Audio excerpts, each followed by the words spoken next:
আঞ্চলিক ভূগোলের ভারতের জলবায়ু একটা গুরুত্বপূর্ণ চ্যাপ্টার। এটা জলবায়ু সম্পর্কে কি পড়তে হবে আগে একটু জানি। আমাদের দশম শ্রেণীর যে সিলেবাস আছে তাতে দেয়া আছে ভারতের জলবায়ুর বৈচিত্র্য, মানে ভারতের যে জলবায়ু তার বৈচিত্র্য কোথায় কি আছে।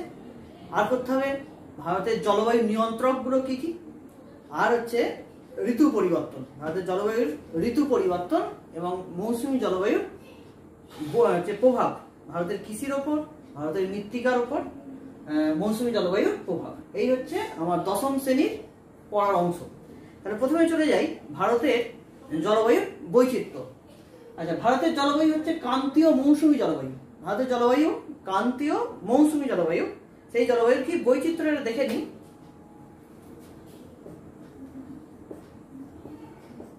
জলবায়ুর বৈচিত্র্য, জলবায়ুর বৈচিত্র্য, জলবায়ুর কতগুলো বৈশিষ্ট্য আছে আমরা জানি। জলবায়ু কাকে বলে? যে আবহাওয়ার কিছু উপাদান কোনো একটা স্থানে, একটা বিস্তৃত স্থানে 30 থেকে 35 বছরের গড় অবস্থাটাকে কি বলা হয়? জলবায়ু।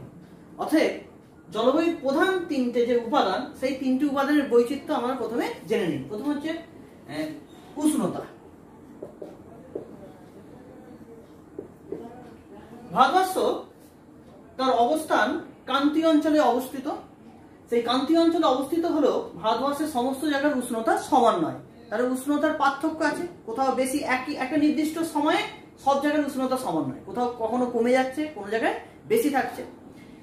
ওই জন্যই ভারতের উষ্ণতার কি লক্ষ্য করা যায়? বৈচিত্র্য লক্ষ্য করা যায়। যদি দেখি গ্রীষ্মকাল, গ্রীষ্মকালে ভারতের যেমন হচ্ছে এখানে প্রায় 40 ডিগ্রি 45 ডিগ্রি, রাজস্থানের 40-45 ডিগ্রি তাপমাত্রা হয়ে যাচ্ছে গ্রীষ্মকালে। কত?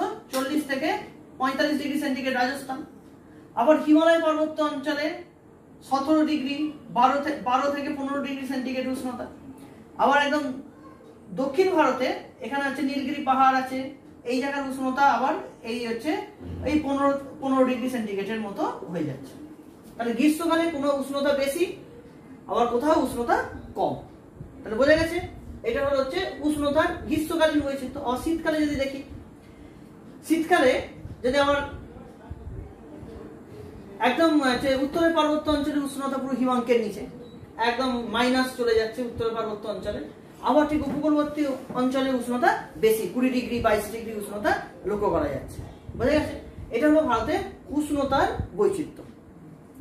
আচ্ছা, এবার হচ্ছে কি বৃষ্টিপাত। বৃষ্টিপাতের বৈচিত্র্য, বৃষ্টিপাতের বৈচিত্র্য কি? যদি দেখি গোটা ভারতবর্ষের সমস্ত জায়গায় বৃষ্টিপাতের পরিমাণ সমান নয় এবং হচ্ছে সমস্ত জায়গায় একই টাইমে বৃষ্টিপাত হয় না। তাহলে প্রথমে দেখে নিই, যেমন ভারতের এই পশ্চিম উপকূল বরাবর বৃষ্টিপাত প্রায় 300 থেকে 400 সেন্টিমিটার। কত সেন্টিমিটার? 300 থেকে 400 সেন্টিমিটার। এটা হচ্ছে পশ্চিম উপকূল বরাবর। আবার একদম হচ্ছে আমাদের এখানে মৌসিনরাম আছে, মেঘালয়, এখানে মৌসিনরাম, সেই মৌসিনরামে প্রায় 1300 সেন্টিমিটারের বেশি বৃষ্টি, 1300 সেমির বেশি বৃষ্টিপাত হচ্ছে মৌসিনরামে। আবার রাজস্থানে এখানে 50 সেন্টিমিটারেরও কম। বোঝা গেছে? তাহলে টোটাল বৃষ্টিপাতের এখানে কি বৈচিত্র্য? কোনো জায়গায় বেশি। আবার পূর্ব ভারতে বৃষ্টিপাতের পরিমাণ গড় বৃষ্টিপাত 200 থেকে 250, পূর্ব ভারতে 200 থেকে 250।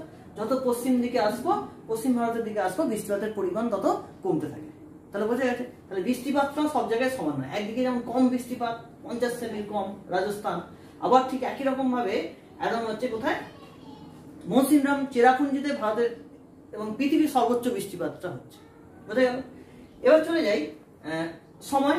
যেমন হচ্ছে দক্ষিণ পশ্চিম মৌসুমী ভারতে প্রবেশ করার পর বৃষ্টিপাতটা ঘটাচ্ছে পূর্ব উপকূল বরাবর, পশ্চিম উপকূল বরাবর বৃষ্টিপাত, এখানে পশ্চিম পূর্ব উপকূলে বৃষ্টিপাত কমে যাচ্ছে, পূর্ব হিমালয়ে বেশি বৃষ্টিপাত হচ্ছে, এদিকে কমতে থাকছে। আবার ঠিক মৌসুমী বায়ু যখন ফেরত যাচ্ছে, মৌসুমী বায়ু যখন কি হচ্ছে ফেরত যাচ্ছে, তখন শীতকালের দিকে তখন এই বঙ্গোপসাগর থেকে বাতাসটা এসে ফেরত যাওয়ার সময় এই তামিলনাড়ুর উপকূলে আবার বৃষ্টিপাত ঘটাচ্ছে। তাহলে এখানে বছরে দুবার বৃষ্টিপাত হচ্ছে।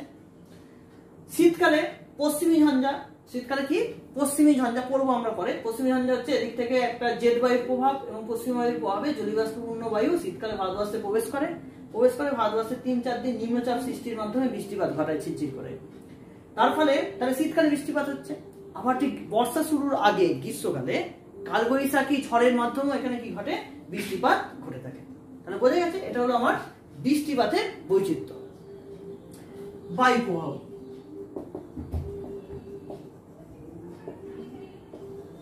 বায়ু প্রবাহ কত ধরনের বায়ু প্রবাহ হচ্ছে ভারতবর্ষে হয়? যেমন প্রথমে হচ্ছে মৌসুমী বায়ু।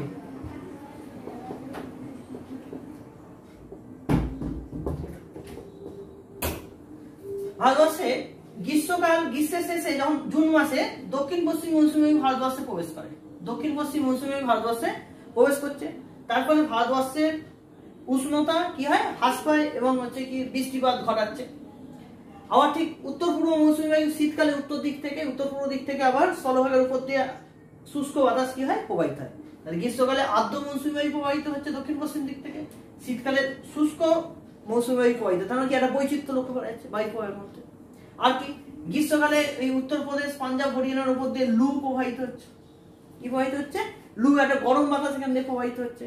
তাহলে সমস্ত জায়গায় দেখা যায় না, শুধু হচ্ছে পাঞ্জাব, হরিয়ানা, উত্তরপ্রদেশ, বিহার, কোনো কোনো বছর পশ্চিমবঙ্গে প্রবেশ করে। আচ্ছা, আবার রাজস্থানে এক ধরনের বিশেষ ঝড় লক্ষ্য করা যায়, যাকে আমরা কি বলি, আঁধি বলি, সেটাও এখানে একটা বায়ু প্রবাহ। আচ্ছা, সমুদ্র উপকূলবর্তী অঞ্চলে সমুদ্রবায়ু, স্থলবায়ু কি হয়, প্রবাহিত হয়। আবার পশ্চিমবঙ্গ, আসাম টাসাম এই জায়গায় গ্রীষ্মকালে কালবৈশাখী ঝড় একটা এক ধরনের বায়ু প্রবাহ। কালবৈশাখীর ঝড় হয়, যেটা আমাদের আসামে বরদই ছোলা বলা হয়। আসামে কি বলা হয়, বরদই ছোলা। তাহলে এই হলো আমার বায়ু প্রবাহ সংক্রান্ত বৈচিত্র্য।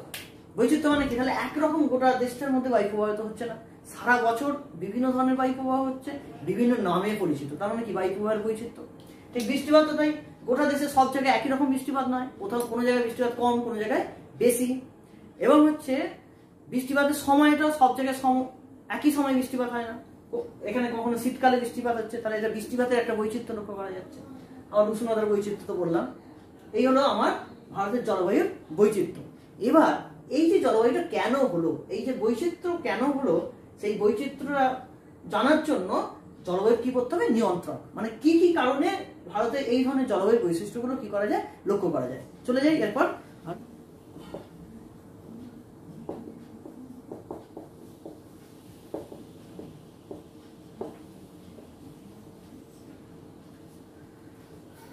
ভারতের জলবায়ু নিয়ন্ত্রক বোঝা গেছে। জলবায়ু নিয়ন্ত্রক গুলো কি, এবার পরপর আমরা পয়েন্টগুলো জেনেই, আমাদের সিলেবাসে যেগুলো দেওয়া আছে টেনে, সেইগুলো আমাদের করতে হবে। এক নম্বর হচ্ছে অক্ষাংশ। অক্ষাংশ ও অবস্থান। যদি অবস্থান দেখি, এটা এশিয়া মহাদেশের দক্ষিণে অবস্থিত এবং ক্রান্তীয় অঞ্চলের মধ্যে অবস্থিত, যার অক্ষাংশগত বিস্তার দক্ষিণ দিকে প্রায় 8 ডিগ্রি, ওপরে 37 ডিগ্রি মতো, 37 ডিগ্রি 30 মিনিটের মতো তার বিস্তার। তাহলে একদম টোটালটাই কি ক্রান্তীয় অঞ্চলের মধ্যে দিয়ে, এবং এর ঠিক মাঝখান দিয়ে আমার হচ্ছে কটক্রান্তি রেখা কি হয়েছে, গেছে। 37 ডিগ্রি উত্তর কটক্রান্তি রেখা গেছে। তাহলে এই হচ্ছে তার অক্ষাংশগত অবস্থান। এই অবস্থানের জন্য জলবায়ুর কি তারতম্য ঘটে? তাহলে ঠিক 37 ডিগ্রির দক্ষিণ দিকটা, এখানে সূর্যরশ্মির লম্বভাবে পড়ার প্রবণতা বেশি, ওই জন্য এখানে তাপমাত্রা কি থাকে, বেশি থাকে। আর ঠিক 37 ডিগ্রির পর উপর দিকটা উষ্ণ নাতিশীতোষ্ণ মণ্ডলের মধ্যে পড়ে, ফলে এখানে তাপমাত্রা অনেকটা কি হবে, কম হবে। বুঝে গেছে? তাহলে অক্ষাংশগত অবস্থান কি, যে আমার এটা ক্রান্তীয় অঞ্চলের মধ্যে অবস্থিত, যার মাঝখান দিয়ে কটক্রান্তি রেখা গেছে। সেই কটক্রান্তি রেখার দক্ষিণ দিকের অংশের তাপমাত্রা কি থাকবে, বেশি থাকবে। সূর্যরশ্মি এখানে কেন আমার লম্বভাবে কিরণ পড়ে, যেমন গ্রীষ্মকাল চলে। ঠিক ওপরের অংশটা ওটা হচ্ছে কি শীতল, হচ্ছে উষ্ণ নাতিশীতোষ্ণ মণ্ডলের মধ্যে পড়ে। স্বাভাবিক নিয়মে উপরের রাজ্যগুলিতে উষ্ণতা কি থাকে, অনেকটা কম থাকে। এই হলো হচ্ছে আমার অক্ষাংশগত আর হচ্ছে অক্ষাংশ এবং অবস্থানগত তারতম্যের কারণে জলবায়ুর কি হয়, সৃষ্টিটা হয়। অবস্থান যেমন হচ্ছে ভারতের বেশিরভাগ উপকূলটা সমুদ্র দিয়ে ঘেরা। উপকূলটা কি দিয়ে ঘেরা, সমুদ্র দিয়ে ঘেরা। তাহলে এখানে সমভাবাপন্ন একটা আবহাওয়া কি করা যায়, উপকূলবর্তী অঞ্চলে লক্ষ্য করা যায়। তাহলে এই অবস্থানের বৈশিষ্ট্য এটা। 2 নম্বর চলে যাই, হিমালয় পর্বতের প্রভাব।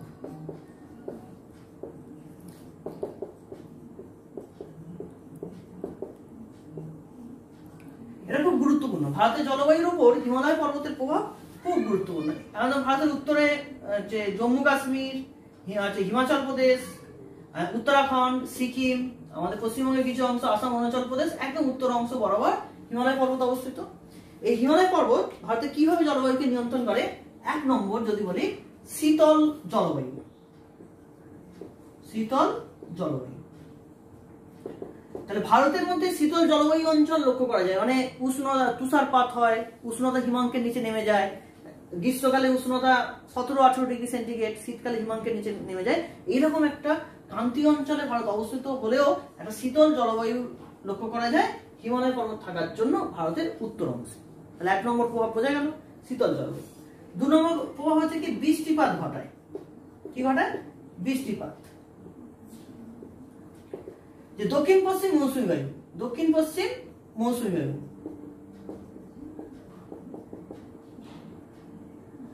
এই হিমালয় পর্বতে বাধা পায়, বাধা পেয়ে ভারতে বৃষ্টিপাতটা ঘটায়। এবং উত্তর পূর্ব ভারতে প্রচুর বৃষ্টিপাত হয় বাধা পাওয়ার জন্য, সেখান থেকে বায়ুটা আস্তে আস্তে দক্ষিণ দিকে আসে, এই পশ্চিম দিকে আসে, বৃষ্টিপাতের পরিমাণ কমতে থাকে। যদি হিমালয় পর্বত না থাকতো সমস্ত বাতাসটা আরো উত্তর পূর্ব দিকে চলে যেত, তাহলে ভারতবর্ষে কি হতো? বৃষ্টিপাত কম হতো।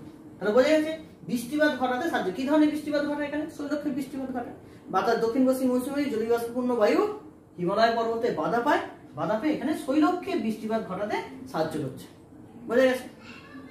আরেকটা কি 3 নম্বর প্রভাব যদি দেখি, যে উত্তরে শীতল বাতাসকে আসতে কি দেয়? বাধা দেয়। উত্তর দিক থেকে, এর উত্তরে চীন আছে, তিব্বত আছে, তারপর সাইবেরিয়া আছে, ঠিক শীতকালে সাইবেরিয়া থেকে যে শীতল বাতাস, সেই শীতল বাতাসটা ভারতবর্ষে কি করতে পারে না? প্রবেশ করতে পারে না। কেন? এখানে হিমালয় পর্বত প্রাচীরের মতো অবস্থান করছে, নাহলে এখানে শৈত্য প্রবাহ কি হতো? আরো বেড়ে যেত। তাহলে হিমালয় পর্বত শৈত্য প্রবাহের হাত থেকে ভারতবর্ষকে কি করে? রক্ষা করে। মানে 3 নম্বর হচ্ছে ভূপ্রকৃতি।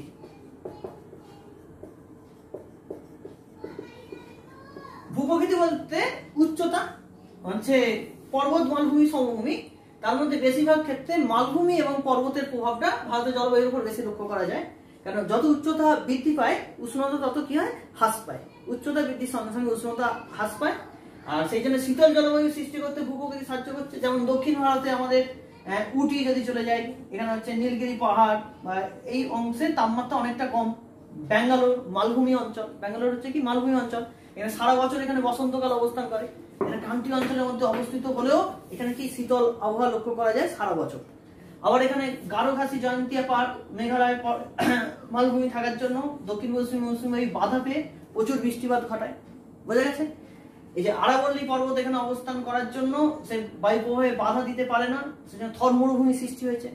তাহলে এই ভূপ্রকৃতির বৈশিষ্ট্য ভারতের জলবায়ুকে কি করছে?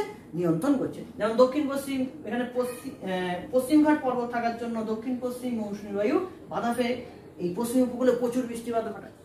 তাহলে এই হচ্ছে ভূপ্রকৃতি ভারতের জলবায়ুকে কিভাবে এইভাবে প্রভাব বিস্তার করে, ভারতের জলবায়ুর উপর এইভাবে প্রভাব বিস্তার করে।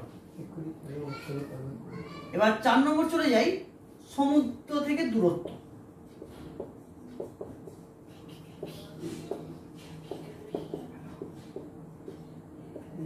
সমুদ্র থেকে দূরত্ব, তাহলে আমি দেখতে পাচ্ছি এখানে আরব সাগর, এদিকে বঙ্গোপসাগর। তাহলে উপকূলবর্তী যে রাজ্যগুলো আছে, সেই উপকূলবর্তী রাজ্যগুলোতে সমভাবাপন্ন আবহাওয়া লক্ষ্য করা যায়। কারণ এই অঞ্চলে প্রত্যেকদিন স্থলবায়ু এবং সমুদ্রবায়ু কি হয়? প্রবাহিত হয়। যেমন গুজরাট, মহারাষ্ট্র, গোয়া, কর্ণাটক, কেরালা, পশ্চিম উপকূলে তামিলনাড়ু, এদের উপকূলবর্তী অঞ্চলে সমভাবাপন্ন আবহাওয়া লক্ষ্য করা যায়। শীতেও খুব বেশি শীত পড়ে না, গ্রীষ্মেও খুব বেশি গরম পড়ে না। ঠিক আছে, সমুদ্র থেকে দূরে যে মাঝের যে রাজ্যগুলো আছে, মাঝের রাজ্যগুলোতে শীত গ্রীষ্মের উষ্ণতার পার্থক্য অনেক বেশি। শীতে 2 ডিগ্রি 3 ডিগ্রি সেন্টিগ্রেড উষ্ণতা হয়ে যায়, আবার গ্রীষ্মকালের উষ্ণতা 40-42 ডিগ্রি সেন্টিগ্রেড হয়ে যায়। তাহলে উষ্ণতার চরমতা লক্ষ্য করা যায় ভারতবর্ষের মাঝে যে রাজ্যগুলো আছে, মধ্যপ্রদেশ, উত্তরপ্রদেশ, পাঞ্জাব, হরিয়ানা, এই রাজ্যগুলোতে উষ্ণতার প্রসারটা অনেকটা বেড়ে যায়। তাহলে সমুদ্র থেকে দূরত্ব ভারতীয় জলবায়ুর উপর কি করছে? প্রভাব বিস্তার করছে। এবার 5 নম্বর চলে যাই, মৌসুমী বায়ু।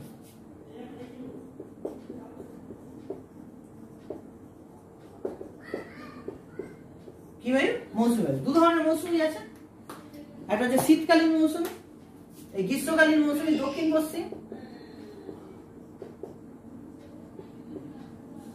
আর একটা হচ্ছে কি উত্তর পূর্ব মৌসুমী। তাহলে দক্ষিণ পশ্চিম মৌসুমী বায়ু হচ্ছে জুন মাসের প্রথমে যখন ভারতবর্ষে প্রবেশ করে, তার আগে ভারতবর্ষে গ্রীষ্মকাল চলে। ভারতবর্ষের উষ্ণতাটাকে প্রায় 5 থেকে 6 ডিগ্রি উষ্ণতা হ্রাস করিয়ে দেয়। 5 থেকে 6 ডিগ্রি উষ্ণতা কি করে? হ্রাস করে। এবং দক্ষিণ পশ্চিম মৌসুমী বায়ু সমুদ্রের উপর দিয়ে প্রবাহিত হয়, প্রচুর জলীয় বাষ্প নিয়ে যায়। ভারতবর্ষের বৃষ্টিপাত, ভারতবর্ষের যে প্রায় 90% বেশি বৃষ্টিপাত মৌসুমী বায়ুর দ্বারা হয়, দক্ষিণ পশ্চিম মৌসুমী বায়ুর দ্বারা হয়ে থাকে। তাহলে বোঝা যাচ্ছে দক্ষিণ পশ্চিম মৌসুমী বায়ু ভারতের জলবায়ুতে উষ্ণতাকে নিয়ন্ত্রণ করছে, আবার বৃষ্টিপাতটাকে নিয়ন্ত্রণ করছে। আচ্ছা, এবার উত্তর পূর্ব মৌসুমী বায়ু। উত্তর পূর্ব মৌসুমী বায়ু হচ্ছে স্থলভাগের উপর দিয়ে আসে, ঠিক দক্ষিণ পশ্চিম মৌসুমী বায়ুর বিপরীত পথে। সে হচ্ছে শুষ্ক বাতাস। এটা কি বাতাস? শুষ্ক বাতাস। এই শুষ্ক বাতাস হচ্ছে ভারতবর্ষের মধ্যে দিয়ে প্রবাহিত হয় এবং ভারতের শীতের পরিমাণটাকে বৃদ্ধি করে, শীতের তীব্রতাটাকে বাড়ায় কে? উত্তর পূর্ব মৌসুমী বায়ু। এবং এই মৌসুমী বায়ু যখন হচ্ছে কি করে, বঙ্গোপসাগর ক্রস করে আবার হচ্ছে কেরালার উপকূলে আসে, সেখানে আবার কি হয়? বঙ্গোপসাগরের জলীয় বাষ্প নিয়ে এসে আবার বৃষ্টিপাত ঘটায়।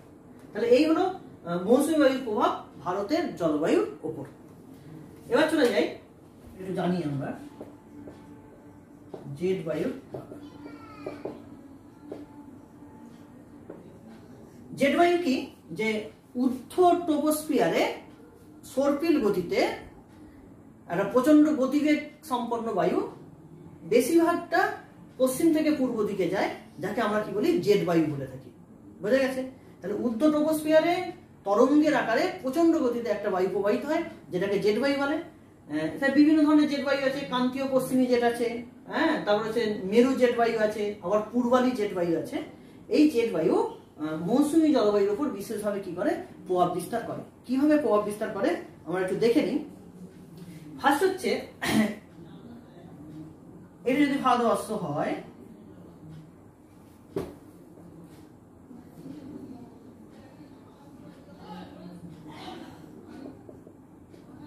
হিমালয় হচ্ছে তিব্বত।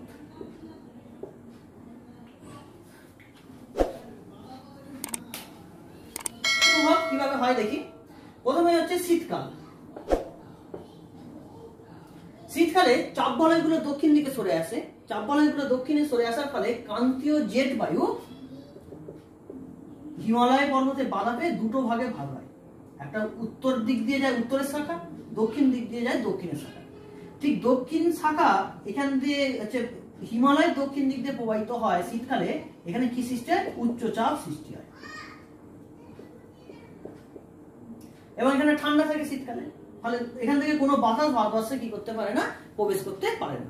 তাহলে ক্রান্তীয়, এটা হচ্ছে ক্রান্তীয় পশ্চিমী জেট। ক্রান্তীয় পশ্চিমী জেট। তাহলে ক্রান্তীয় পশ্চিমী জেট শীতকালে চাপ বলয়গুলো দক্ষিণ দিকে সরে আসার ফলেও এই পশ্চিমী জেটও দক্ষিণ দিকে সরে আসে। তখন হিমালয় পর্বতে বাধা পেয়ে দুটো ভাগে কি হয়ে যায়?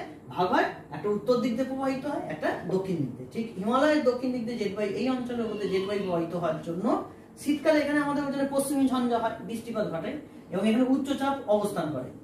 তার জন্য দক্ষিণ পশ্চিম মৌসুমী বায়ু বা কোনো সমুদ্র থেকে কোনো বাধা ভারতবর্ষে প্রবেশ করতে পারে না। তাহলে এটা হলো ক্রান্তীয় পশ্চিমী জেটের প্রভাব, যেটা উচ্চচাপ সৃষ্টি করতে সাহায্য করছে।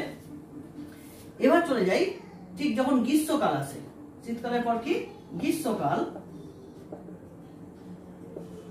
চাপ বলয়গুলো ক্রমশ উত্তর দিকে সরতে থাকে। চাপ বলয় যখন উত্তরের দিকে সরতে থাকে, তখন হিমালয়ের দক্ষিণ দিক দিয়ে যে জেট বায়ুটা প্রবাহিত হচ্ছিল সেটা আরো উত্তরে সরে গেল। জেট বায়ুটা কোথায় সরে গেল? উত্তরে সরে গেল। তাহলে হিমালয়ের দক্ষিণে কোন রকম পশ্চিমী জেট লক্ষ্য করা যাচ্ছে না। সেই সময় গ্রীষ্মকালে আমাদের রাজস্থানের উপর একটা নিম্নচাপ তৈরি হয় আর তিব্বতের উপর একটা নিম্নচাপ। নিম্নচাপের বায়ু উপরে ওঠে, নিম্নচাপের বায়ু কোথায়? উপরে উঠে এখানে একটা প্রতিভ ঘূর্ণবাদ সৃষ্টি হয়। তাই নিম্নচাপ, লো প্রেসার, সেখান থেকে বায়ু কোথায় উঠবে? উপরে উঠলো, উঠে কি হবে? প্রতিভ ঘূর্ণবাদ, মানে কেন্দ্র থেকে বায়ুটা দুদিকে সরে যাবে এবং এই কলকাতা ব্যাঙ্গালোর অ্যাক্সিস অক্ষ বরাবর একটা হচ্ছে জেট বায়ু, পূর্বালি জেট।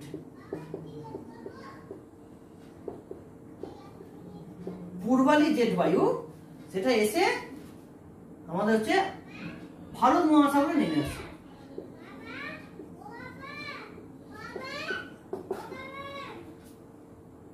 ভারত মহাসাগরে নেমে আসে। ফলে ভারত মহাসাগরে এই সময় উচ্চচাপ থাকে, সেই উচ্চচাপের তীব্রতা বৃদ্ধি পায়।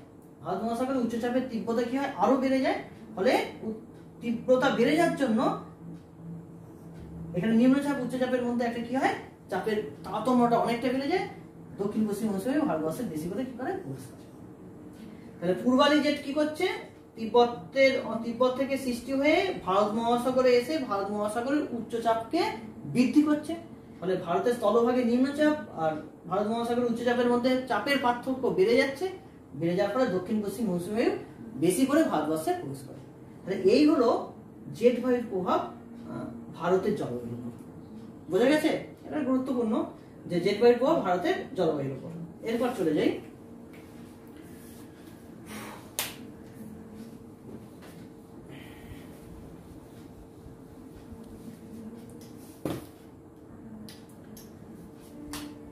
এল নিনোর প্রভাব।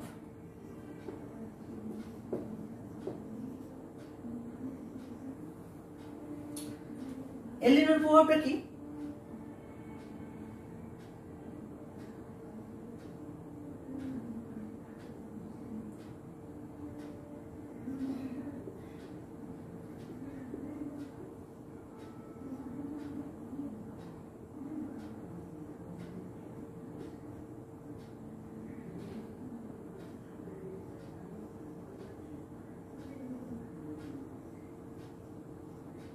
এটা যদি প্রশান্ত মহাসাগর হয়,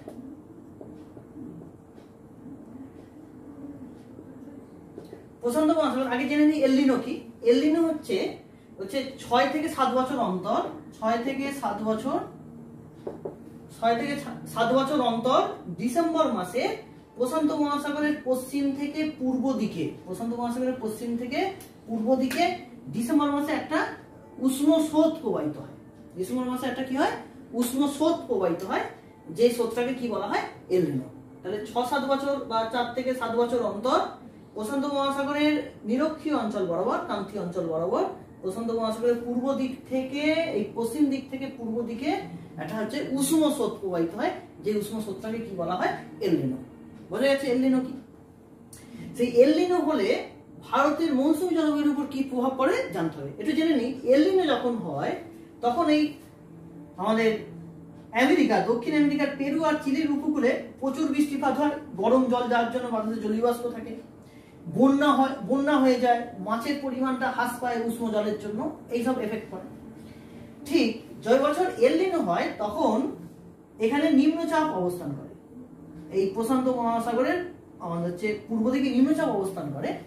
আর ঠিক এইখানে কি হয়, গরম জলটা সরে যাওয়ার জন্য নিচে থেকে শীতল জল উপর দিকে উঠে আসে। নিচে থেকে কি হয়, শীতল জল এইভাবে যদি দেখানো যায়, গরম জলটা চলে যাওয়ার জন্য নিচে থেকে কি হয়, ঠান্ডা জল কোন দিকে উঠে আসে, উপর দিকে উঠে আসে। ফলে এই অংশে উচ্চচাপ তৈরি হয়। তাহলে এশিয়ার হচ্ছে পূর্ব উপকূল, মানে প্রশান্ত মহাসাগরের পশ্চিম উপকূলে এখানে কি সৃষ্টি হয়, উচ্চচাপ সৃষ্টি হয়, যে বছর এল নিনো প্রবাহিত হয়। তাহলে এই উচ্চচাপ সৃষ্টি হলে তাহলে আমার ভারত মহাসাগরে আমার কি নিম্নচাপ, এই হচ্ছে উচ্চচাপ থেকে আমাদের মৌসুমী বায়ু ভারতবর্ষে কি করে, প্রবেশ করে। কিন্তু এই জায়গায় যদি উচ্চচাপ অবস্থান করে তাহলে চাপের পার্থক্যটা কি হবে, অনেকটা কমে যাবে। সে বছর দক্ষিণ পশ্চিম মৌসুমী বায়ু ভারতবর্ষে কি করতে পারবে না, বেশি প্রবেশ করতে পারবে না, এবং ভারতে কি সৃষ্টি হবে, খরা সৃষ্টি হবে। কি লক্ষ্য করা যাবে, খরা সৃষ্টি এবং বৃষ্টিপাত কম। বোঝা গেছে এল নিনো কি আর এল নিনোর প্রভাব কি।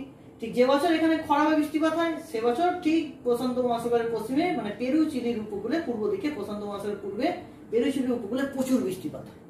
তাহলে এই হলো এল নিনোর প্রভাব ভারতের জলবায়ুর উপর। তাহলে যে যে বছরগুলো এল নিনো দেখা যায় সেই বছর ভারতে এমনি বৃষ্টিপাতের পরিমাণ অটোমেটিক কি হয়ে যায়, কমে যায়। তাহলে বোঝা গেছে এটা হলো এল নিনোর প্রভাব। আরেকটা আছে, আরেকটা প্রভাব হচ্ছে ক্রান্তীয় ঘূর্ণবাত।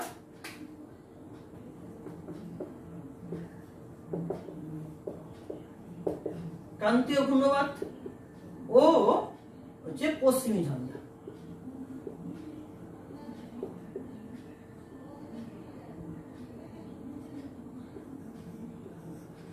ক্রান্তীয় ঘূর্ণবাত লক্ষ্য করা যায় ক্রান্তীয় অঞ্চলে মহাদেশের পূর্ব দিকে। যেহেতু ভারতবর্ষ এশিয়া মহাদেশের দক্ষিণ পূর্ব দিকে অবস্থিত, তাহলে ভারতবর্ষে আমাদের হচ্ছে কি ক্রান্তীয় ঘূর্ণবাতের একটা প্রকোপ লক্ষ্য করা যায়। যে বঙ্গোপসাগর এবং আরব সাগর থেকে বিভিন্ন ঘূর্ণিঝড় গুলো সৃষ্টি হয়, ঘূর্ণবাদ গুলো সেগুলো এসে স্থলভাগের উপর কি হয় আছড়ে পড়ে।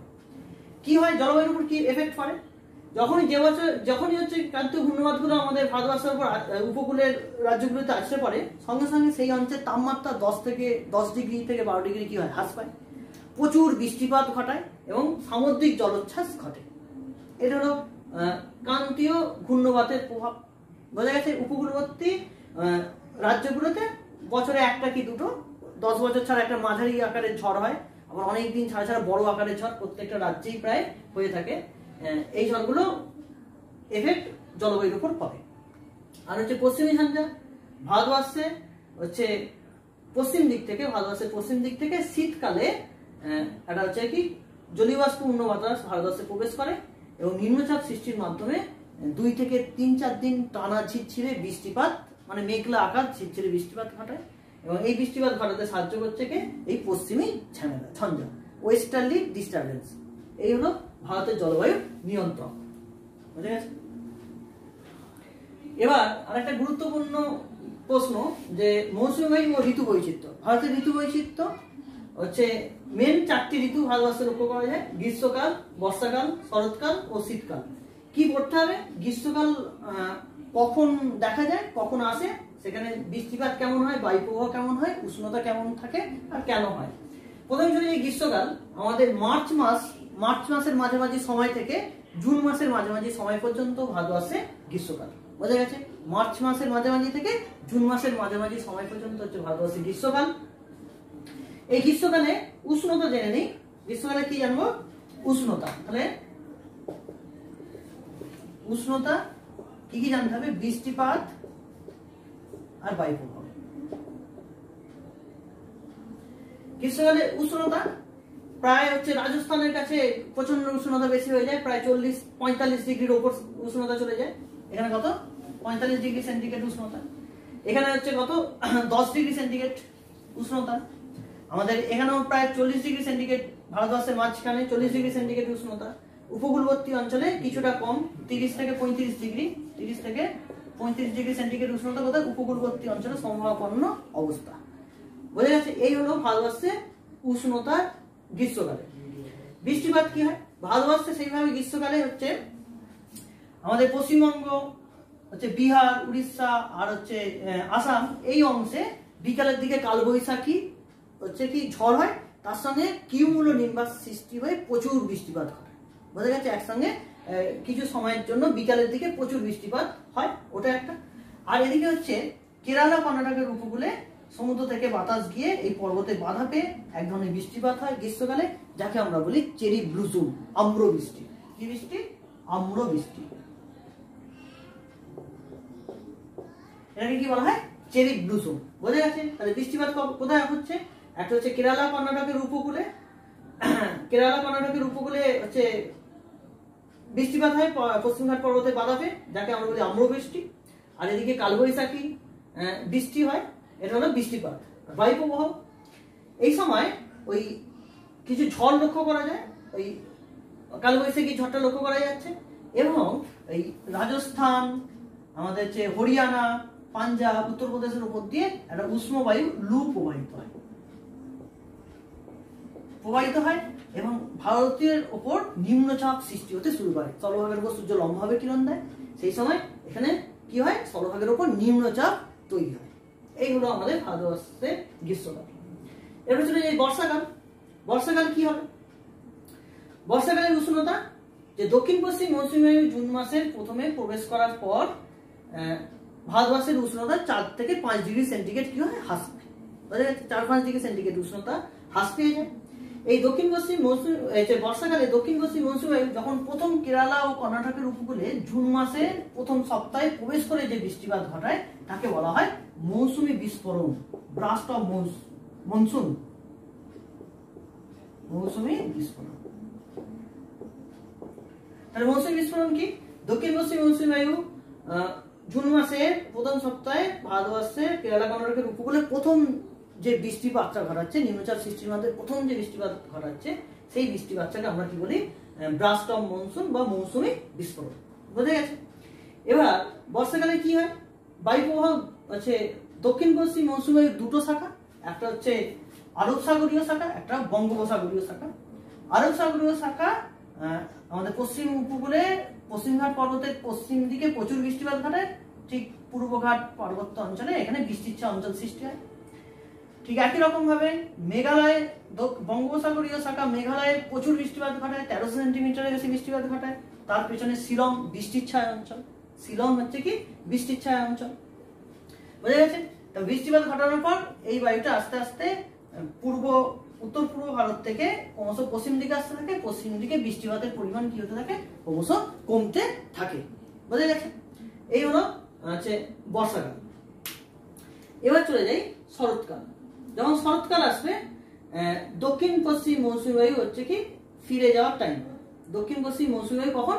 ঠিক একদম হচ্ছে সেপ্টেম্বর অক্টোবর মাস। সেপ্টেম্বর অক্টোবর মাস হচ্ছে ভারতবর্ষে শরৎকাল। এই শরৎকালে কি হয়, দক্ষিণ পশ্চিম মৌসুমী বায়ু কি হয় ফিরে যায়, একে বলা হয় মৌসুমী বায়ু প্রত্যাবর্তনকাল। এই সময় দিন রাতি দৈর্ঘ্য প্রায় সমান সমান থাকে, তাহলে দিনের বেলা তাপমাত্রা অনেকটা বেশি থাকে, ভোরের দিকে তাপমাত্রা কিছুটা কি হয় কমে যায়। এবং বায়ু প্রবাহ বলতে এই সময় আশ্বিনের ঝড় লক্ষ্য করা যায়। কি হয়? আশ্বিনের ঝড় লক্ষ্য করা যাচ্ছে। আর মৌসুমী বায়ু যখন ফিরে যাচ্ছে, তখন বঙ্গোপসাগর থেকে জলীয় বাষ্প নিয়ে তামিলনাড়ুর উপকূলে মানে করমণ্ডল উপকূলে বছরে কি ঘটাচ্ছে, দুবার বৃষ্টিপাত ঘটাচ্ছে। এবং এই সময় তাপমাত্রা কিছুটা কম থাকে, 30 ডিগ্রি সেন্টিগ্রেডের মতো উষ্ণতা থাকে কখন, শরৎকাল। তাহলে বোঝা গেল এটা হলো আমার শরৎকাল। এবার চলে যাই শীতকাল। ওই 9 ডিসেম্বর জানুয়ারি, এটা হচ্ছে কি কাল, জানুয়ারি ডিসেম্বর, এটা হচ্ছে শীতকাল। শীতকালের উষ্ণতা উপকূলবর্তী অঞ্চলে উষ্ণতা কিছুটা বেশি থাকে, 20-22 ডিগ্রি সেন্টিগ্রেড। স্থলভাগের মাঝখানে উষ্ণতা একদম হচ্ছে ভারতীয় হচ্ছে স্থলভাগের মধ্যে যে রাজ্যগুলো আছে এখানে উষ্ণতা 4 ডিগ্রি সেন্টিগ্রেড 2 ডিগ্রি সেন্টিগ্রেড পর্যন্ত নেমে যায়। একদম উত্তরে যে পার্বত্য অঞ্চল সেখানে উষ্ণতা কি হয়, হিমাঙ্কের নিচে নেমে যায়, বোঝা গেছে? তুষারপাত ঘটে। তাহলে এই হলো উষ্ণতা। বায়ু প্রবাহ কি? এই সময় উত্তর দিক থেকে উত্তর পূর্ব মৌসুমী বায়ু শুষ্ক বাতাস প্রবাহিত হয়, যার জন্য ভারতের একটা কি শৈত্য প্রবাহ চলে। ভারতের একটা কি ঠান্ডা আবহাওয়া, শৈত্য প্রবাহ চলে। কিসের জন্য? উত্তর দিক থেকে উত্তর পূর্ব হচ্ছে মৌসুমী বায়ু প্রবাহিত হওয়ার জন্য। আর কি হয়? বৃষ্টিপাত বলতে এখানে হচ্ছে কি তুষারপাত লক্ষ্য করা যায়। আমাদের উত্তরের যে রাজ্যগুলো আছে, জম্মু কাশ্মীর, হিমাচল প্রদেশ, উত্তরাখণ্ড, আমাদের দার্জিলিং, সিকিম, অরুণাচল প্রদেশ, এইসব জায়গায় কি হয় তুষারপাত লক্ষ্য করা যায়। আর বৃষ্টিপাত বলতে পশ্চিম দিক থেকে হচ্ছে জেট বায়ুর প্রভাবে, পশ্চিম বায়ুর প্রভাবে জলীয়বাষ্পপূর্ণ বায়ু আমাদের ভারতবর্ষে কি করে প্রবেশ করে, ভারতবর্ষে প্রবেশ করে নিম্নচাপ সৃষ্টির মাধ্যমে বৃষ্টিপাত ঘটায়, যেটাকে আমরা বলি পশ্চিমী ঝঞ্ঝা। তাহলে এই হলো আমার 4টে ঋতু।